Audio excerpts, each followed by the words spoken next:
own show prep. So, so he had no idea. I just barely make it in. I'm sure you can tell, but we don't show. I mean, let's put the cards down on the table here.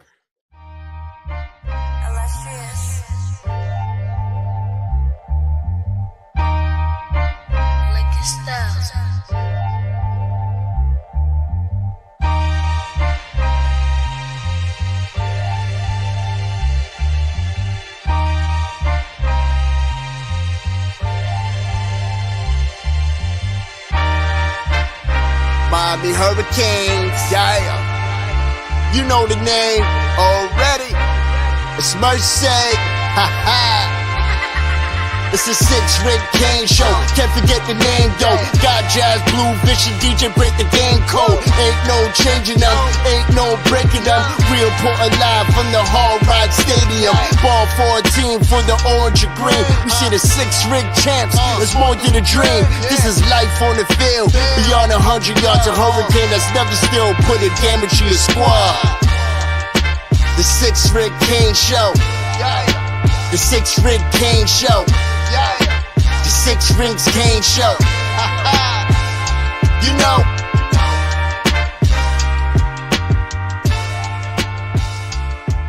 What's wrong with us? Seriously. What's wrong with us? We're Miami Hurricanes fans. Welcome to the 6 Rings Kane Show, a show dedicated to Miami Hurricane sports, featuring the legendary Larry Bluestein, Jazz Santana, Vish, and Danny Gillette. Let's go Canes. Hello, everyone. Welcome back to the 6 Rings Kane Show, joined by DJ and special guest Melissa, filling in for Jazz, who had a work event. How's it going, Pete? I am very hot right now. It's 101 here, and I am dying. But I'm good otherwise. Fan's going. I can see the fan in the background. Oh, yeah. We got everything Austin going today. is hotter than Miami right now. It's no, it's miserable.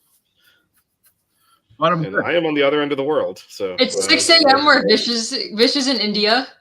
I am up in the mountains at a resort right now, watching the sunrise over the mountains. So what's the temperature there? What's the temperature there? Is it? I mean, right now it's like in the 80s because the sun is just coming up. It's gonna hit high. It's gonna hit like 110 by the middle of the day. So. Okay.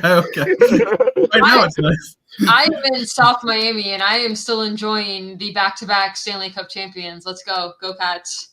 It still doesn't explain the use of a hoodie in that weather, but we'll allow it for hoodie girl here. It's cold when you go see them play. That's her brand, though, Vish. Like you, just raise another banner opening night in October, like I did last season. Banner raisings are fun. I'll say that. Banner raisings are fun. Hopefully, we'll have one for the Canes sometime soon. Before we get into U-Break, real quick, shout out to my friend Glenn. It's his birthday. Happy birthday, Glenn. Happy birthday, Glenn. Happy birthday, Glenn. As well. And yeah, let's do some. Actually, I could use some. My car got hit, so I could actually use some help here. Our sponsor is U-Break Wheel Fix. Have you ever run over a pothole and it causes your steering wheel to shake? Are you constantly losing air in your tires? Chances are it could be your wheels and not your actual tires. And the way to fix that is go to U-Break Wheel Fix, Miami's premier wheel repair and restoration company. They have over 20 years of experience. And they offer quick repairs for damaged wheels. In most cases, they can get you back on the road the same day, but if not, they'll give you a free loaner, so that way you have a car to use while they're repairing your wheels. Maybe your wheels are working fine, but they don't look great, and you're thinking maybe buying some new ones. You don't need to do that. U-Break Wheel Fix will fix them. They'll freshen them up. They do in-house powder coating, machining, and polishing. So make sure you contact Mark and his staff at 305-748-0112 and follow them on all socials at U-Break Wheel Fix. And if you mention 5 reasons when you go in there, they will get you 5.5% off your next repair. That's U-Break Wheel Fix, powder coating, and wheel repair, 305-748-0112, or stop by at 1848 Northeast 143rd Street in North Miami. All right, everyone. A lot to get into. So we haven't had a show in a while. So there's been quite a few commits. We actually haven't had a show even since like Coach Feld left. So it's been a while since we've done a show. And then Wisconsin sued Miami last week. So it's been some some busy times, but yeah, Mario continues to kill it on the recruiting trail. But we'll start with lawsuits as always. So for some background for everyone, the Xavier Lucas situation, just for some background from back in December, he asked to put his name in the portal. NCAA requires that within 24 hours a school enters their name of a player that requests to be put into the portal. No conditions, no exceptions. Wisconsin did not do that. And eventually Xavier Lucas's lawyer, who we've had on the show, threatened to sue them, and then the NCAA kind of diffused it, was like, you can just transfer without going in the portal, which doesn't make a lot of sense, but he did. So he ends up at Miami, and the story kind of died out at that point because he was where he wanted to be, and until last week when Wisconsin sued Miami for tortious interference, which is essentially meaning that they allege that Miami disrupted their contract they had with Xavier Lucas, which was tied into the House settlement, which has since been approved, and was tied into them making payments directly to him. They're saying Miami violated that contract, and so they sued in Wisconsin state court. Always a sign that you're on the up and up when you go for the home playing field. And asked for unspecified damages and a ruling that that Miami tampered, without any kind of definition of what that means or anything. And they said if they get a ruling that Miami tampered, then that will end the adverse action, is what's called, that requires the lawsuit between the two parties. Miami hasn't responded. The one factual piece of evidence they offered up was they said that Miami, a member of Miami staff and a prominent booster met with Xavier Lucas in December. His lawyer denies that, and that is the whole crux of it right now, from a factual basis. So let's start with you on this, DJ. I'll throw it to you. Your thoughts on this lawsuit? My thoughts: Wisconsin needs to stop crying, first of all, because I can guarantee you this is happening all over the place, and I feel like Wisconsin is just mad that they weren't able to keep Lucas. I mean, when you look at their claims of tampering, and they want to be compensated for reputational harm that the program has suffered as a result of Miami. Give me a break. I mean, this is happening through back doors every single day, and I understand that they feel as though they've been slighted due to the fact that with payments and things like that. But to me, I mean, this just doesn't make a whole lot of sense. I feel like Wisconsin is just mad that they lost Lucas, and I feel like, truthfully, again, this is happening probably every single day. You see recruits decommit, then they sign with another school, less than a day later. So I don't really see where Wisconsin has a leg to stand on here. I just think they're mad that they lost Lucas. What are your thoughts, Melissa? Well, so I'm not on the up and up with all this legal stuff, but the way I understand it is that contract that he signed, when he signed it, there was no legality to it because the House settlement hadn't passed yet. So if they're suing over this contract, then that means they were paying him prior to the House settlement, because that contract had nothing to stand on until the House settlement got passed.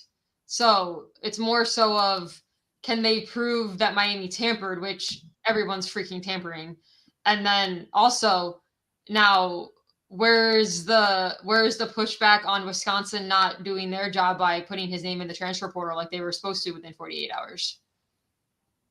Yeah, I mean, so just to be clear, tampering is not, that's an NCAA thing. That's no legal bearing. I think that's what they're arguing, is that they were in a contract, which, to answer your question, Melissa, no, they weren't paying him yet. It would be valid. I believe that the duration was 2 years from, I think they dated it July 1st, which was supposed to be after the House settlement came. As long as he was still enrolled at the school. Right. So there's all these technicalities in there to get out of it, but they're arguing that Miami interfered with the execution of that contract. But the contract wasn't legal until a few days ago. No, it's legal. It's legal from the date it's signed. It's just not. It's not active. Like I can sign a deal that starting January 1st, I'm going to get paid X amount of money. That is a valid contract. But I think, yeah. So I'll give my 2 cents on why I think they did this. It's what Melissa talked about. They broke the rules, black and white. And if you look at what they're asking for, a judgment of tampering is not a legal judgment. They're trying to come up with an excuse for why they broke the rules. They had absolutely no justification. Again, there's no conditions to this. They had to enter him in the portal. Period. Yeah. And they did not do that. And that was black and white violation. And I think they're trying to get some kind of legal backing to try and reverse engineer an explanation for why they blatantly violated NCAA rules. By the way, they've been busted and put on probation since then for other cheating. So really upstanding organization we're dealing with here. Also, by the way, this is the school where TV threw a bunch of touchdowns against Boston College and then was standing on their sideline like a week later at their bowl game.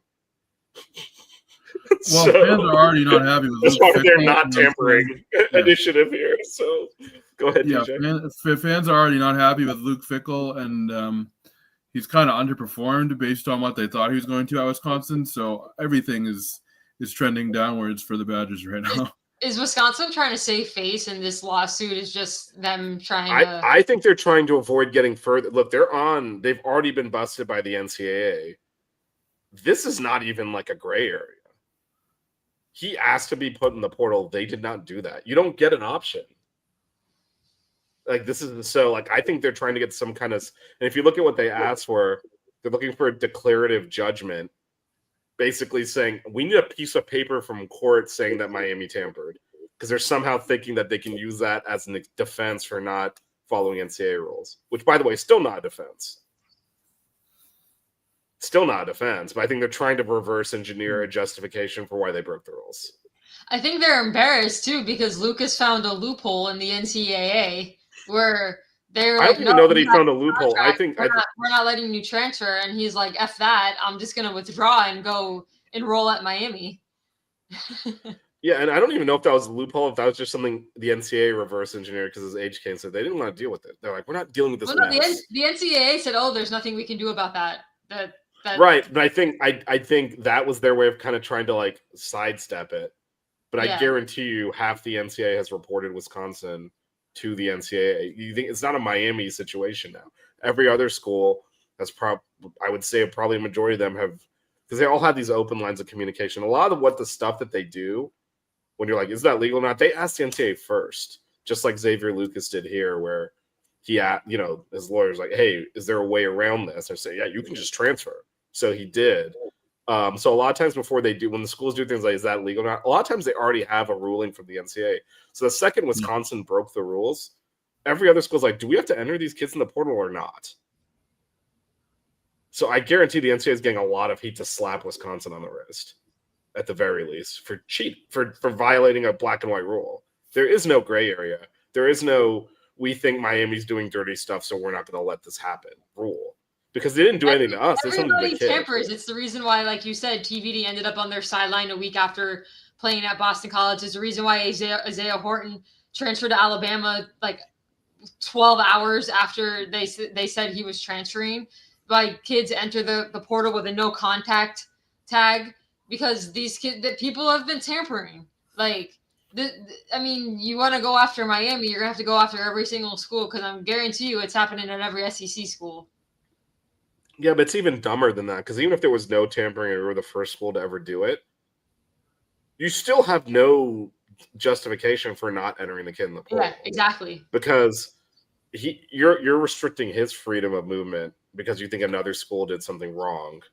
That doesn't even make sense. He's allowed to play at Miami for free with no NIL if he wants to. It's like, what are you doing? Like, there's, again, if you start to pull the thread on this, it's pretty clear they did wrong. And they're trying to like CYA now. Like they didn't specify what damages they were looking. DJ read some of the ridiculous reputational harm. The thing harming their reputation right now is this. Like what reputational harm is a kid transferring back to his home state really do to your school? Like, what are you talking Reputational harm is having Luke Fickle on your sideline, but that's another story for another day. DJ's coming in hot with this Big Ten takes. He's my Big Ten guy on the show here. So no, they're not happy in Madison with Luke Fickle. So Luke Fickle has a lot of other things to worry about other than this right now. And I think again he's probably and look, so they're like as much as like publicly, obviously the Big Ten's backing him, and the school files this lawsuit. And I do believe it's a lot of covering their own ass for bad behavior. You know, a lot of their internally behind the scenes, a lot of their people in Wisconsin's administration will be like, "Why the bleep did we do this over this one random player?" Right. It's like, why didn't we just put his ass in the portal and move on? Like at the end every of the other day, school they tweeted does. it out too. This is a bad look for Wisconsin.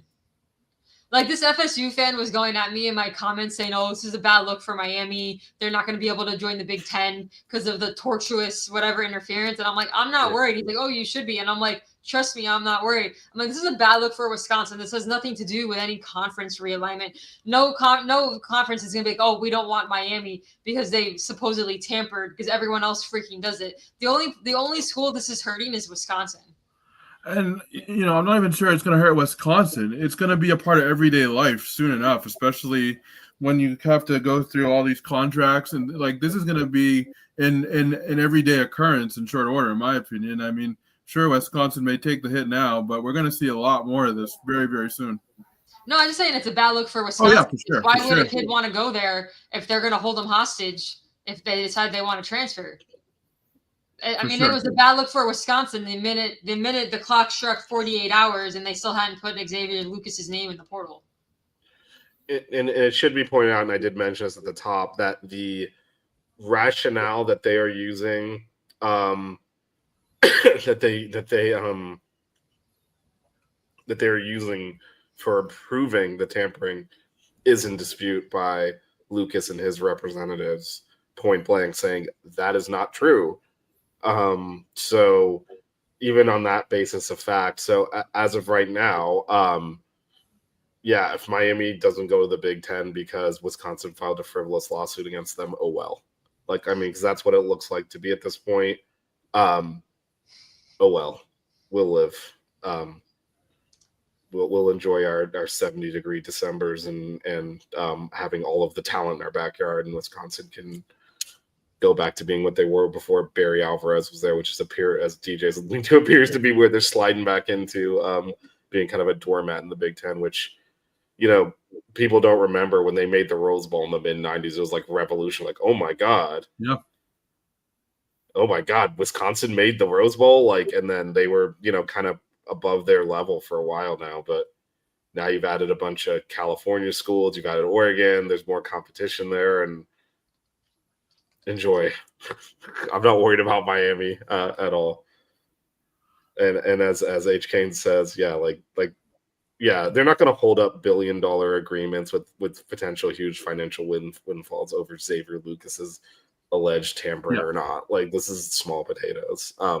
It's just funny to me that an FSU fan was telling me that. I'm like, y'all should worry about your own problems. Yeah, 2-win Twitter can, you know, go sit in the corner. I Y'all don't see think we're too worried about that. Y'all see what Castellanos said in an interview about how he's not afraid of Bama because Saban's not there anymore and that they should be afraid of him?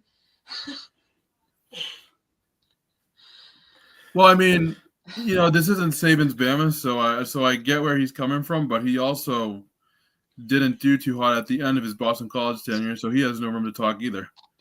I mean, this is Norvell's FSU, so he should probably be quiet because they've had losing seasons in 3 out of the 5 years he's been there. So, how do you win this is the side and it's off topic, so I am taking on Jazz's mantle of taking this off topic here, but you know how hard it is to win only 2 games at FSU.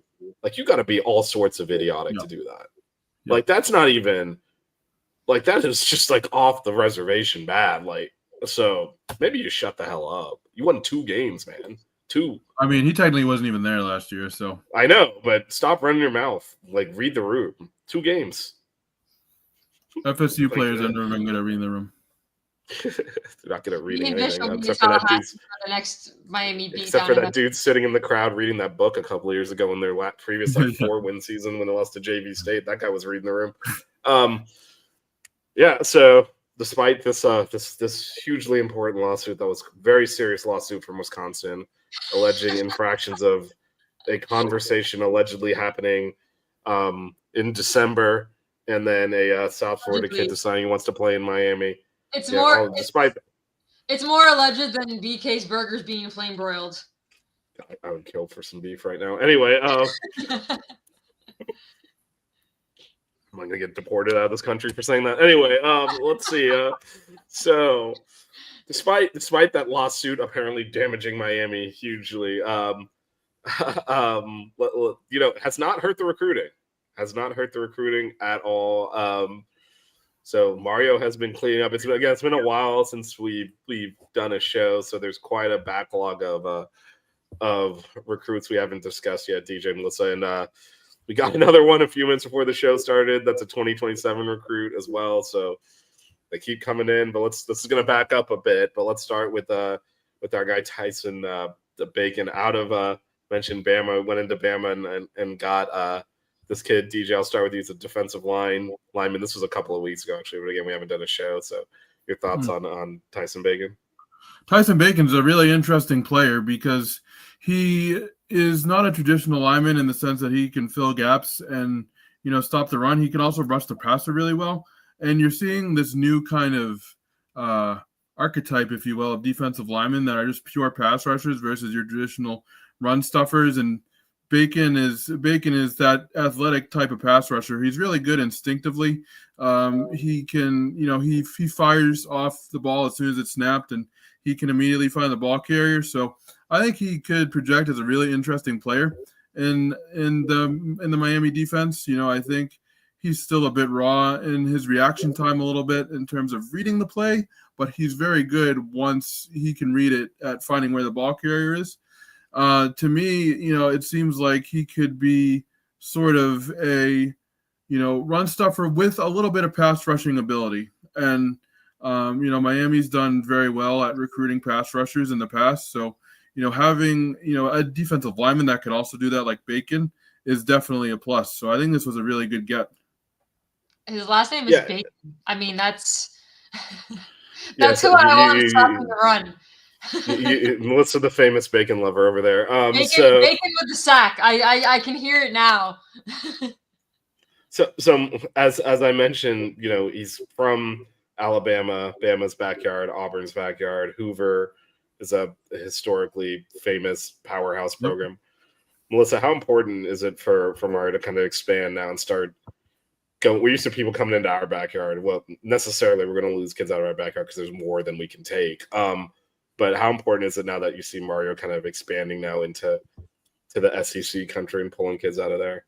We need to make every big-time high school football program our backyard. I don't care where it is. I mean, yeah, we need to wall off Florida for sure. But, I mean, Bama doesn't have Saban recruiting anymore, like DJ said. So it's a little bit different. But still, I'm sure a lot of these kids grow up wanting to play at Bama. Actually, what I found out the other day? Sorry, Melissa, but I found out that Saban still has an office in Tuscaloosa, and he actually took a picture with a recruit just on Sunday. So I wonder if he still is recruiting in some capacity, even though technically does he still have the Dodge dealership though? That's a good question. Maybe is he still handing them the keys as they enter campus? I don't know. He's been crying about a fair playing field, so my guess is he doesn't have the Dodge dealership anymore. Well, the problem is everyone can hand him. The fair playing field was him, giving money to players while no one else was allowed to. Yeah, and so my guess is maybe the novelty of the Dodge dealership is worn off. But go ahead, Melissa. Sorry. No, I mean, just basically what I'm saying. You're going into an area that these kids primarily go to Bama or Auburn. And you take one of their guys. I mean, that's a big deal. We've missed out on a lot of recruits over the years in our own backyard because of where the program's been at. So you like this get. And again, I'm excited to see the name Bacon on the field. It's a great last name for a defensive lineman. Oh man, the pods. I also don't eat bacon. But I alluded to that but earlier. I do Your like famous that Bacon it's Lover his Melissa. last name. It's a great last name. I mean, there's going to be all sorts of puns. That's for sure. Well, Vish always knows I comment on names. That's the thing in our buckets group chat. We always comment on like the all name teams. So yeah, no, Bacon definitely is on there. The next one we missed a couple of weeks ago, I think, is one that we kind of figured would find his way to Miami at some point. More help on the offensive line. Kenny Pickett out of Tampa, beat out Clemson, Bama, Auburn for his services. But I feel like this was kind of everyone was kind of projecting to Miami for a while. We'll go back to DJ to kick things off on thoughts on Kenny Pickett. I really like him as a run blocker. He measures well, 6'4", 320. And when you look at how he plays, he's very physical in his movements.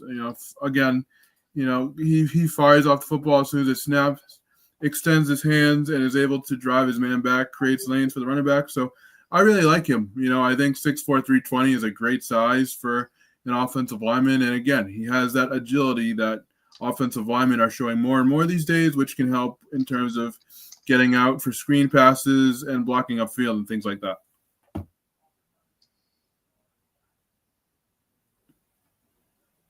Go ahead, Melissa. I can't believe my internet is actually holding up this well, but it froze for a second there. But I'm back. All right, so sorry. I was picking your thing off, but then I was hitting the mute button. Maybe Bush was trying to unmute himself, so I was waiting. Yeah, no, I was hitting it. And then I'll answer what I think Fish is going to ask me about this recruit and how important it is, especially the family vibe. We've already got a Pickett on the team. We've lost out on another Pickett to LSU, but I never, ever question the recruiting capabilities on the offensive line with Coach Cristobal and Mirabal. If they see an O-lineman that they like, I'm all for it. But I'm glad that Pickett is staying with us. Also, I believe he was in the crowd for that Florida game last year. And so when you see the player in the bush, he's like one of the guys in the background laughing. So that's an epic picture. So now that he's going to be a Cane, that something he should get framed because it's kind of funny or really funny. Yeah, and that was actually similar context to what I was going to ask. When he was on his official visit, he was there with Jackson Cantwell. I think Joel Irvin was there as well. There were several offensive line recruits. Obviously, Mirabal's trying to build that together. How important is it to have that chemistry coming in as a unit for them to grow together? Because offensive line is the one position where generally, you don't come in and play day one. So how important is that they're building that chemistry in high school, as high school recruits, and they're visiting together, enjoying honestly, together? I think Cantwell's been so active on Twitter, actively recruiting guys. I know there's a couple of more offensive linemen that we're going after. Kolo J is one of them, another big 4 or 5 star guy. They're just recruiting themselves. I know Irvin's been on Twitter a bunch, and I think he just tweeted today, if you're not playing for the Hurricanes, what are you doing? So the fact that we were able to get the number 1 recruit in the country and have him be an offensive lineman, and he's actively recruiting for us, and now we're bringing in other really good offensive linemen. Kenny Pickett is not a guy to ignore. That he is a really, really good offensive lineman, and any offensive lineman we recruit is going to be really good because they know what they're doing. But no, that's big for Cantwell to be so outspoken about the program like he's being and recruiting these offensive linemen in. And I tell you honestly, the biggest recruiting thing we have for offensive linemen is looking at CC Malinois and what he's been able to do as a true freshman. And he's probably going to be a top 5, top 10 draft pick next year. He is the biggest recruiting poster child for our offensive line. I am not worried about the O-line at all. Yeah, and I do think it's important that they kind of come in, not as individuals, but as a unit that will want to grow together and be the best offensive line in college football, 2 years down the road. Yeah, because we're losing a lot of guys on the line after this year. Yeah, and it's also, again, it's one of those positions that you do have to kind of grow into and get that chemistry together, and that takes time. And in the portal era, you don't often get that time. So for them to kind of link up now, even before they're on campus, and accelerate that clock is important. And as H. Canes points out, FSU has dipped into Canada at 8. And we ain't talking about offensive linemen, my friends. They are. Their 5'6" quarterback is handing the keys over to their newest quarterback recruit. I'm like, you haven't even driven the car yet. What are you doing? It's all fun and games until they win 2 games again. God. All right. Next on the list. Now we're getting into more last week. So these are ones we would have covered anyway on the show. Justin Edwards, linebacker out of Edgewater, was a Rutgers commit, decommitted, and then obviously committed to the Canes. DJ, yeah, as always, you can lead off with some takes on our friend Justin Edwards out of Orlando. Well, he was originally committed to Rutgers, and Rutgers traditionally looks for tough, hard-nosed football players on defense, and Edwards certainly fits the bill there. I mean, last season he had 52 tackles, 10 sacks, 3 forced fumbles, and 2 pass breakups. So he has a nose for the football. And it's really interesting. His offer sheet had, Connecticut, Delaware, a bunch of the other smaller schools, Florida Atlantic, Houston. Also, he had interest in Houston, but this is a guy that I think can really grow into a big role for the Hurricanes. We mentioned before that that Miami has, used to struggle with linebacker play and linebacker recruiting. And I think Edwards is a guy that can kind of turn the tide there. And so I think this was another really good get for a defense that preaches toughness and is going to be tough under Corey Heatherman. Heatherman was his primary recruiter too. So, Yep. And he's coaching. Yeah, there's obviously something NBC's. Yeah, Melissa and I might spend too much time talking because you basically tipped my question to you again. But so before Heatherman was at Miami, he was, at Minnesota for only a year, and before that he was Rutgers and linebackers coach. Obviously, these relationships develop over multiple years. He probably knew him when he was at Rutgers. Maybe one of the, tried to recruit him over there. So how much do you think that pre-existing relationship, maybe a kid that wasn't on our radar before, but was on Heatherman's radar, having recruited him at Rutgers? You look back over time, and these kids are getting recruited for years upon years when they're in high school. So there may have been a relationship, and it's not everyone other fans of other teams are like, oh, Rutgers, you guys are stealing from Rutgers, blah blah blah. But he obviously sees something. This guy coached a top 5 defense last year at Minnesota, so I'm not gonna hate on his evals until he gives me a reason to. I'd also say, again, a lot of us older Canes fans remember, Rutgers being a doormat in the Big East. It's now a Big Ten team that recently beat us in a bowl game. So, we're not out there stealing FIU's recruits, right? This is a Big Ten program, a program that's relatively healthy, consistently making bowl games. So, taking a linebacker off of that's committed to them and flipping is nothing to be ashamed of. It's not like you're going into Canada or something. So with that said, as we keep rolling through this list of kids that Mario has been banking and bringing in. Next one on the list is Ashari Charles, edge defender from Venice. I think everyone was pretty confident, at least he took so many visits to Miami. It felt like this was one that really wanted to be here. But go ahead, DJ, your thoughts on Ashari Charles. Charles is a really good player, and Miami has recruited the edge position really strongly over the past couple classes. Whether or not they've stayed is another thing, but Charles is like you said, he's been on campus a lot.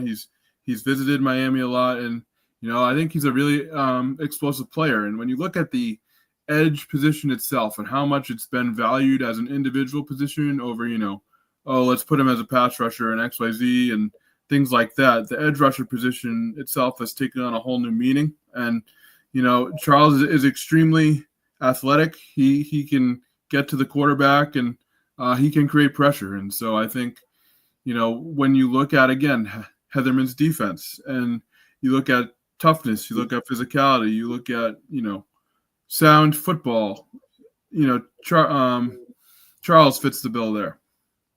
He's fast. He is. He's fast. He's from a part of the state, Melissa, that typically UF does better. He did visit there in late May, but decided he actually wanted to win football games. How important is it now that, again, similar question, going into Alabama, taking kids that traditionally would have just automatically hit the Alabama button, now going to the Florida part of the state and hitting, getting kids that traditionally would have gone to Florida. How important is it that we see Mario kind of, again, this is an evolution over time from, it's a multi-year project that we're now seeing him expand out into other people's backyards. It's because we're winning. I mean, I know we didn't make our goal, getting an ACC championship last year, but it's because we look like we're on a better trajectory than Florida and most definitely FSU. And so these kids are coming down to Miami. And people overlook one big caveat to all of this is that, they're coming for football, but you're getting a private school education at Miami. Not all of these kids are going to end up in the NFL. And so you're being prepared for everything else besides just football at Miami also. Plus, who wants to live in Gainesville? Miami's a spot, South Florida. Yeah, go ahead, DJ. And the one thing I would say, that we're on a better trajectory than Florida and FSU, the bar is not really set too high there, but I do get your point. It's like saying, Miami's better than Boston College, so everybody wants to go to Miami. I mean, it's not too hard to be better than Boston College. But anyway, I do get your point, but I also think, that they are starting to look into, they're starting to find prospects that maybe fly under the radar in the state of Florida that, maybe Florida wants, maybe Florida doesn't want, but they're doing their due diligence on guys where they wouldn't normally really focus on in terms of area. And I think that's paying off too. I mean, it helps that Jason Taylor is recruiting some of these guys. I mean, you've already got an edge, no pun intended, going into it when you got a Hall of Famer edge rusher recruiting you. But I think the trajectory of the program is a big thing. And you see what they Taylor's been able to do with Ruben Bain. Bain was injured, the year before. So hopefully, he gets back to his freshman form this next year. But, you want to get these big time guys because, they come to Miami, they get their playing time, they win, and they tell their friends at those big high schools that they went to, like, hey, you should come to Miami. Keep everybody in Florida at Miami.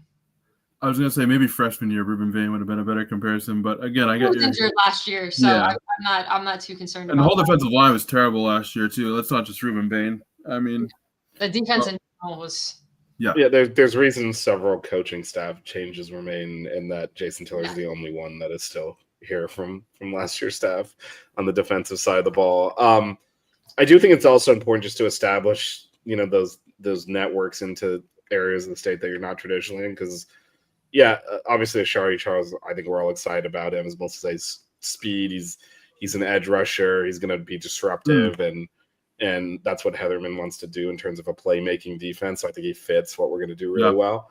But also, just again, now Miami's viable in that area.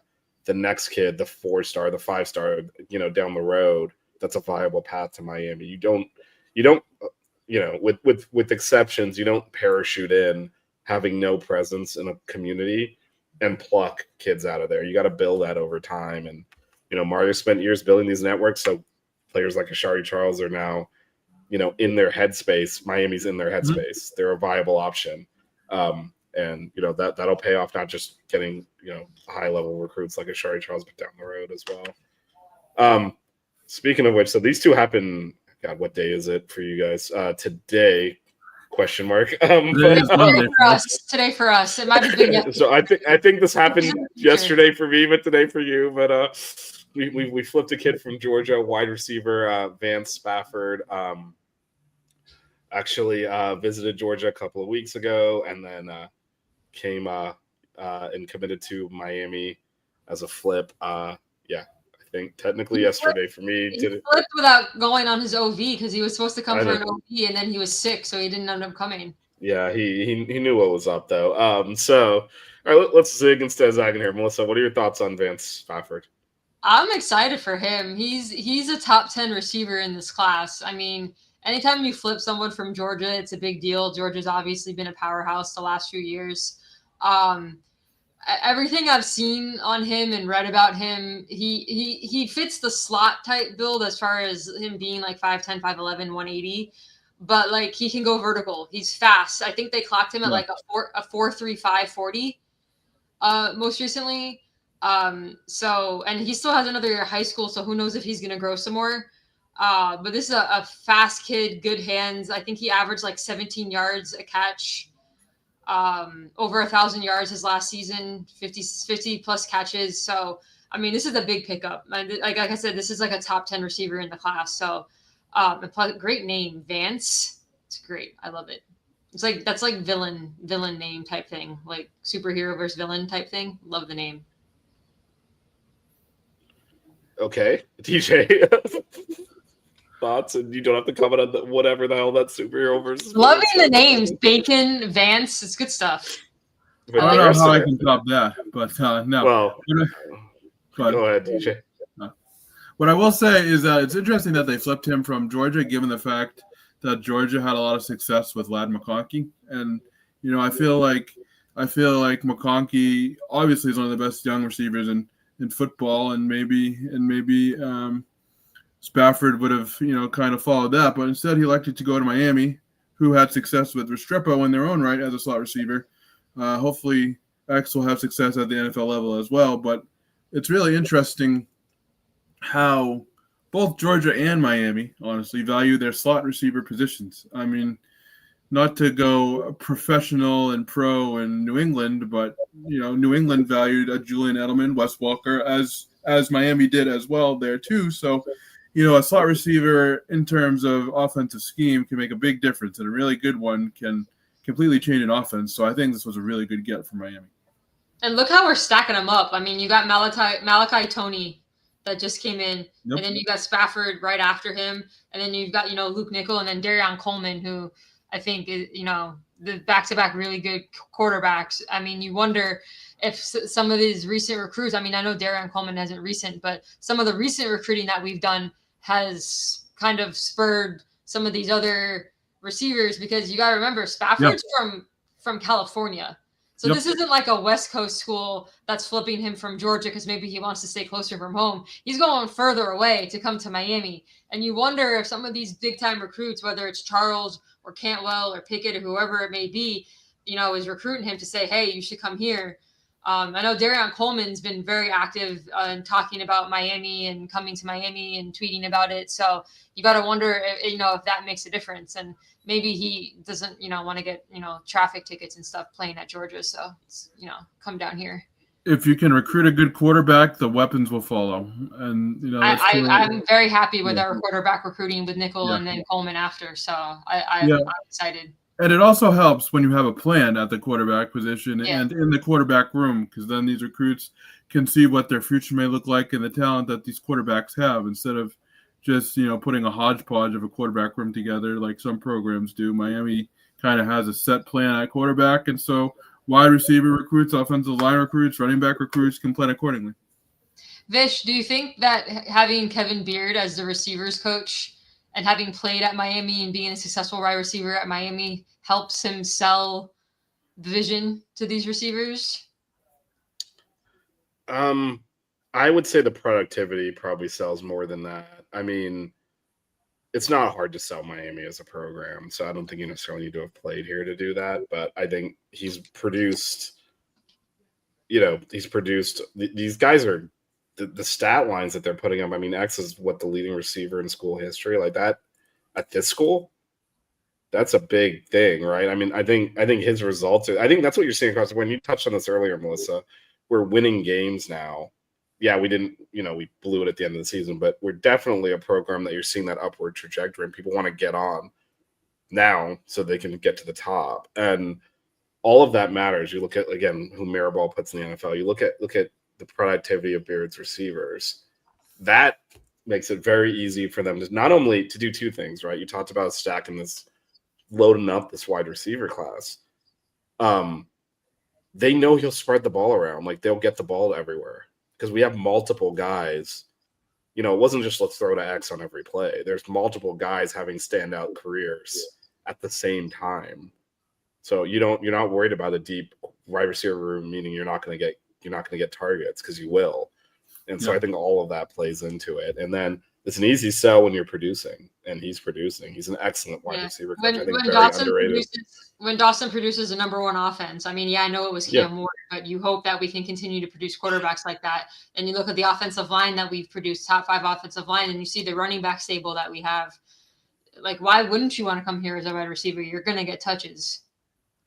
Yeah, you're going to get targets, and then you're also, I think what you're seeing, what you're seeing too, though, overall is, and this is one of the things I really appreciate about Mario, he's proactive. He doesn't sit around waiting for problems to kind of manifest. So I am, like both of you said, very happy with the way, we've got Nickel, we've got Coleman coming in next year. It feels like our future is bright. Mm-hmm. If something goes wrong, he'll go into the portal and grab the top guy in there. He's done it 2 years in a row. And so, like, if you're a skill position, you're not worried about not having a quarterback. You're looking, I'm sure, the guys coming in, like in this class, like Melissa was talking about, they're envisioning playing with Darian Coleman, right? So that I think they're that's what their vision is. But they also know in the back of their head, if something doesn't work out there, it's not going to be a situation where you're not going to have a good quarterback. Just because Mario does not stand for that. He's going to go get someone. I think it was a big reason why we didn't get Jeremiah Smith a couple of years ago, because Cam hadn't committed yet, and the quarterback room, there was a humongous question. And I think, maybe Ohio State would have gotten him anyway, but I don't think it helped our case because we didn't have that quarterback back then. Yeah, and there has been a lot of criticism with Beard, and I don't understand that at all. Well, I'll tell you, it's part of what, again, it's not by far not the most underperforming unit. You can look at the defensive side of the ball for all of that, but he's the continuity guy. And I do think our alums, they get both things, right? They get an air of legitimacy because they're an alum. Like, oh, we know that guy. It's familiar, it's comfortable. But they also get scrutinized a lot more because some people think they only have the job because they're an alum. And like I said earlier, he is an outstanding wide receiver coach, period. Mm-hmm. Doesn't matter where he went to school. And I think people just got to look past that. But I do think there is a tendency to look at our alums and immediately give them credibility when they maybe haven't earned it yet, but then also question them after they earn it. It's like kind of a double-edged sword. Because we think, well, the only reason they're here is because they're an alum. No, Kevin Beard would fit right in any P4 school as the wide receiver coach. He's that good at that job. And as Nate was saying, like that was that we I don't know if it would have made a difference, but it definitely didn't help that we didn't have a quarterback at that time. Honestly, Ohio State develops receivers like nobody's business. So I think, as much as we wanted Smith, it's hard to go against Ohio State. Yeah, and it's hard to as Nate, especially Brian Hartline as a recruiter. Yeah, it's hard to flip at that point once they mentally. The way you get Jeremiah Smith is convince him never to leave South Florida. Once he's mentally made that commitment, he's kind of made peace with the fact that he's going to freeze his balls off in November and December and January and all that stuff. And when a national okay with that, it's hard. Yeah, no, exactly. No, but that like you said, Ohio State's wide receiver development is beyond reproach. Like they're ridiculous all over the NFL too, right? So. Yeah. The way you keep Jeremiah Smith at home is to never get him to really mentally be on board with playing in that weather. Right. Once he's made that mental, I'm going to go play in that, then it's hard then to flip that around because, again, like he would have been a first-round pick this year if he was allowed to go into the draft. Like he's that unreal, good and was that developed too. A lot of it's obviously him. He's a one of a kind for a true freshman. Also, like Ohio State just turns out they're a conveyor belt of elite NFL wide receivers, and so yeah, once he's the only way Miami keeps that kid at home is to like, hey, you don't want to leave the state, and once he's made that mental leap to say yes, I do. It's just, let's be real, like if you want to go be a first round pick right now, you go to Ohio State. Right. It says the way you change that is by putting our guys in there. And I think this group can do it. Obviously, they're very young right now, but I truly think that this group of wide receivers can be not the first group, obviously, to go to the NFL, but, start a consistent line of Miami wide receivers going to the NFL at a high level. And with how young our wide receiver room is, that's why I'm actually really happy that we got Carson Beck from Georgia. I know he's coming off injury, but a guy who's been playing college football for 5 years has a lot of experience. He played in the SEC, won some big games in the SEC. So to have that type of experience with a young wide receiver room, and then you've got that offensive line and that running game to back you up, I think that combination is going to be really good experience for our wide receivers this year. And I also think JoJo is just going to kill it this year, but we'll see what happens. Yeah, I think JoJo would have played a lot more last year had we not, had a lot of depth in front of him. I think. Yeah, and he was injured for part of the year too. Yeah, I think people just forgot. Because he looked really good in that bowl game. Me and Vish were there watching that, so he looked real good. Man. Just run the ball, Shannon. Let's run the ball this year. Hand it off. Run the ball. Hopefully this year. I mean, there were plenty of times when you and I, Vish, were screaming, "Run the ball." I love when we run the ball, especially when Inez Cooper is right there dragging them forward. My favorite player, Big Coop. Yeah, no, I love those plays. There was a point in the third quarter of that bowl game where I turned to Jasmine and I was like, if we don't attempt another pass, we're going to win this game. And we attempted passes. Anyway. Last commit, that was like 20 minutes before the I was just thinking Syracuse as well, honestly. Yeah, Syracuse as well is another situation we could have run the ball. All right, last one just dropped in, right? Okay, this was definitely today for me and you because this was right before the show. That's a 27 recruit. Jalen Jones out of Hollywood, MacArthur High. He is a safety. I don't know if anyone has any thoughts on him. I know this is late breaking, so I'll throw it up in the air. From what I read about him, he's from the same development tree as OJ Frederic and Xavier Lucas. So if you want to, take that, that's a nice development tree to be produced from. Other than I don't know a ton about him. It's also a 27 recruit. So, I mean, a lot can freaking change. I'm all for having him. I'm excited, but I ain't counting my chickens for a 27 recruit until it gets a little bit closer. You can't even count 25, current players on the roster to stay all 4 years without off-season moves and stuff now. But Jones is, in my opinion, a very good safety. He's very good at tackling, very good at tracking the ball, especially when it comes to pass coverage. I'm kind of on the same boat as Melissa here. It's kind of hard for me to get excited yet about 2027 recruits, but, if Jones just sticks with Miami and, continues what he's doing, he could be a really good addition to the safety room, and we've heard that before. So Miami has a proven track record of developing safety, so he's come to the right place. I guess if he's similar Xavier Lucas type, then new term McNews, he's lawsuit worthy. So there we go. And that, my friends, is how you bring a show full circle. Anyone else got anything before we get out of here? No blue, so no show and tell today. Yeah, there's no show and tell because there's no blue. You can show us your room, Vish, in India. You can show us a room tour. I mean, it's a hotel room. I can hold this up. That's the there you bed. go. Yo, let's see the view. Yeah, how the is it? Can you get any? That's a nice view. The sun is rising over the. Anyway. As it's 9:30 p.m. here on the East Coast. Yep. Yeah, there's condensation, and then that's like the rest of the room. It's pretty. That's a pretty nice room. Yeah, can I just say, shout out to Vish for getting up at 6 o'clock in the morning to deal with us. Show. While he's on vacation with his family. Hey, I need to talk football, man. I'm going through a withdrawal. We hadn't done a show in a couple weeks because of me. I caused the missing of the Sarah in a few weeks too. Yeah. Mine and Vish's conversations have been mostly about hockey. Yeah. Anyway, I caused the several.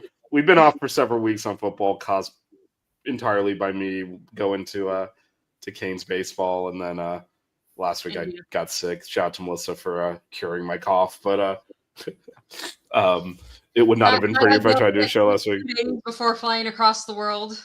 Yes, yeah. So anyway, honestly, we had a lot to talk about, so it wasn't the worst thing. Yeah, no, it was a good show. It was a good show. Thanks, DJ, as always. Thanks, Melissa, for pinch hitting here. Good to We'll see be you, back. Melissa. I think next The week. I gotta best check show my is travel when schedule. Me and DJ are together. I will not disparage our other two co-hosts, but I had a good time tonight. Fish is a and, neutral yeah. party.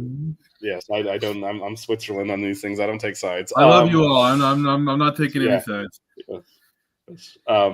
But anyway, so I think we'll be back. I gotta look at my travel schedule, see if I can do a show next week. But our plan is to hopefully be able to do that. If not, it'll be a couple weeks. I'll be back stateside at that point, so for sure. Anyway, thanks DJ, thanks Melissa, and shout out to everyone for listening, and go Canes. Go Canes. The 6 Rick Kane Show. Yeah. The 6 Rick Kane Show. Yeah. The 6 Rings Kane Show. You know,